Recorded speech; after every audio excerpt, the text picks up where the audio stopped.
A riddle for Glubby Wubby. I have a friend who can speak to me, and when I listen to him, I listen to him with my eyes. And I can speak to him without using my voice, and he knows what I'm going to say before I even say it. Who is my friend? Well, my friend is God. He speaks to us mainly through the Bible, and we listen to him because his will is good for us, and it protects us, and it keeps us safe. Now, to explain that in a very childlike way, if you were a little boy or girl, and your mom and dad said to you, don't cross the street no matter what happens, and you listen to them, they're doing it because they love you and protect you. But now let's say one day you're playing soccer, and the soccer ball goes across the road. You're standing at the edge of the road.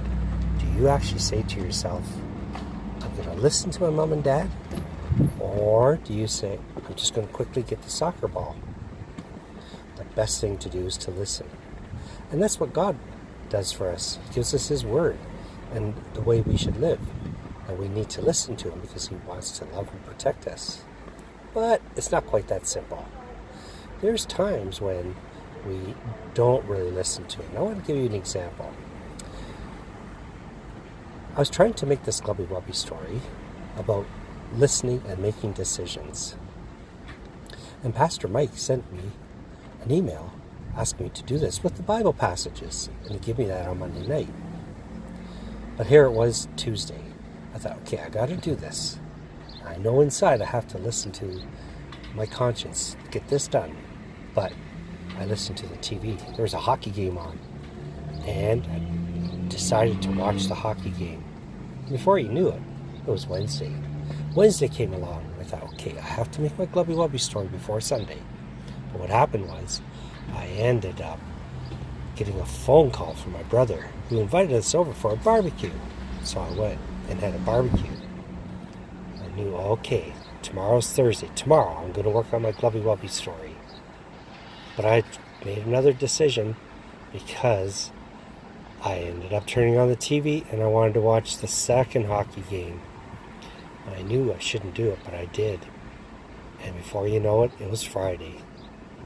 And I thought to myself, oh, I'm not making the right decisions. I know I have to listen to my conscience. God's asked me to make a Glubby Wubby story, but I didn't. And on Friday, I'll do Friday, but Friday came along. You know what happened? I ended up getting a phone call to help one of the kids do something. So I did that. And then it was Saturday. Oh no, I only have Saturday and Sunday. But Saturday was such a beautiful day outside. I got busy, and before you realize it was Sunday. So here I am, and I don't even have a Glubby Wubby story. Now that was not great decision making. So I thought, you know what I'll do? I'll ask my wife Jane. Jane will help me make a Glubby Wubby story. So I decided, oh, I better not ask her, because I know if I ask her, the first question she's going to say is, did you read the Bible?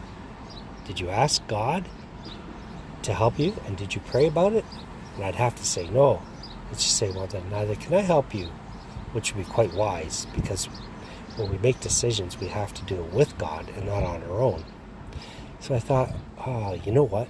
I have 4 children. They're all married, so I have 8 children and 12 grandchildren. It's 20 of us, and we have a family page. So on the family page, I could ask them, you help me make a Glubby Wubby story? But I decided not to. You know why? I know that one of my children or one of my grandchildren would say, did you read the Bible passage Pastor Mike gave you, and did you pray about it? Did you listen to God's voice? Or are you trying to do it on your own? And I have to say, I'm trying to do it on my own. So I decided not to ask them. Then at supper time, Sue-Lin said, you know what, John, we got to make a Glubby Wubby story. It really is helpful if you have somebody to help you. I said, you're right. And she says, it's not good to try it on your own. And that was quite interesting that she said that. And I says, you're right, but I got to try it with God. I can't do it on my own. So I thought, you know what? I got the church family. On the church family page, I'm going to ask them to help me write a Glubby Wubby story. Then I decided, I can't do that Because somebody on the church family is going to ask me, John, did you read the Bible? Did you pray about it first? Or are you trying to do it on your own? And I'd have to be honest and say I'd do it on my own. But you know what? With the deacons, I can ask the deacons. The deacons are people that are always willing to help. And they're such a beautiful group of people. But then I decided not to ask the deacons because I know the deacons would say, John, did you decide on your own to do the Glubby Wubby, or did you ask God to help you? And did you pray about it? And I'd have to say, no, I decided to make choices for myself. That's why I'm stuck. I need to make a Glubby Wubby story. Well, first you ask God, then you read the Bible. Okay. I had another thought. I'll ask the elders. The elders, they're there to help me with making Glubby Wubby stories and teaching me about the Bible. Then I decided if I ask the elders for sure, they're wise enough to first ask me, what did God tell you? And did you pray about it? And I'd have to say no. And they'd say, before you do anything, that's what you have to do. I have one more person to ask. I'm going to ask Pastor Mike. Pastor Mike, will you help me? And Pastor Mike's going to say the same thing. So I guess I've come to realize if I'm going to make decisions in life, I'm going to have to make them with God and not by myself. The end.